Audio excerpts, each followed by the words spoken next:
So, for me, the daily confrontation with fear has become a real practice for me since about three years ago. I went skydiving in Dubai, right? And skydiving is a really interesting confront with fear, right?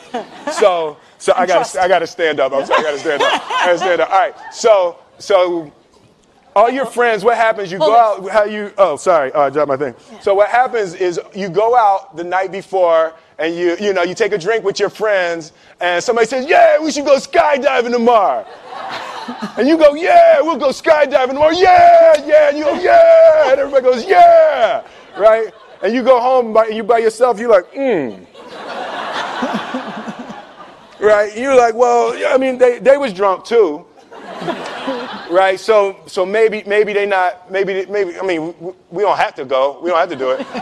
So then that night you're laying in your bed and you just keep, and you're terrified. You keep imagining over and over again jumping out of an airplane, and you can't figure out why you would do that, right?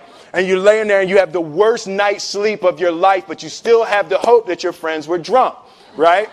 So you wake up the next day and you go, down and you say where you were going to meet, and everybody's there. You're like, oh, shit. All right, cool.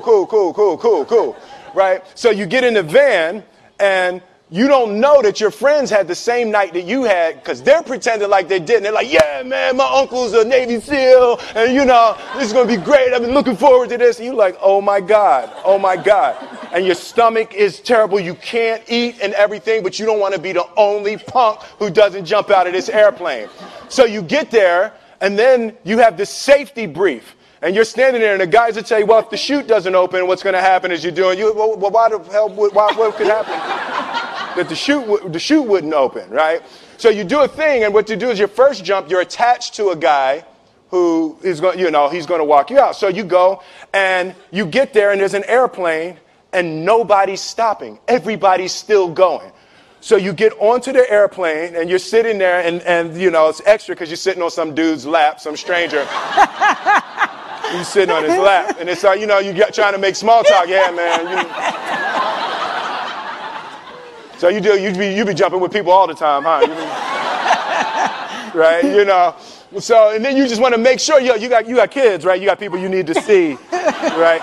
You just want to make sure he's serious, right? So you get in there. So everything's normal. So you fly and you go up to 14,000 feet, and you notice there's a light. It's red and it's yellow and green, right? So right now the light's red. So then you start thinking at some point the light's going to go green, but you don't know what's going to happen, right? And you wait, and it goes yellow, and the light goes green, and somebody opens the door, and in that moment you realize you've never been in a freaking airplane with the door open. Right? Terror. Oh, sorry, I'm spitting. Oh, sorry. No, terror. Right? So you go, and then, if you were smart, you sat in the back so you don't go first, right? And then people start going out of the airplane. And you go, and the guy walks you up to the end of the thing, and you're standing, and your toes are on the edge, and you're looking out down to death. And they say, on 3. And they say, 1, 2, and he pushes you on 2 because people grab on 3, right? Right? And you go, and you fall out of the airplane, and in 1 second, you realize that it's the most blissful experience of your life. You're flying, right? It doesn't feel like falling, right? It's like you actually are kind of held a little bit by the wind, and then you start falling, and there's zero fear. You realize that the point of maximum danger is the point of minimum fear. It's bliss. It's bliss. And you're flying. Right? And you're doing that. And then 20 seconds, 25 seconds, 40 seconds, and you have enough time to just kind of be like, oh, shit, that's that building. I like that one.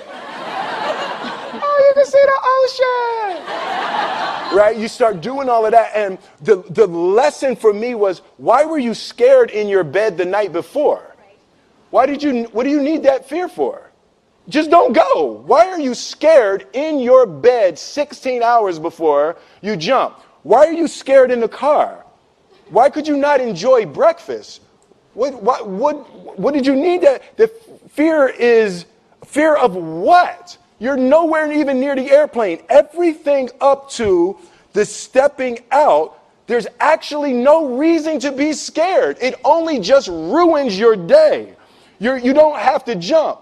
And then in that moment, all of a sudden, where you should be terrified is the most blissful experience of your life. And God placed the best things in life on the other side of terror.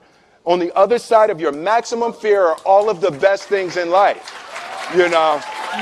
So that was sorry. So that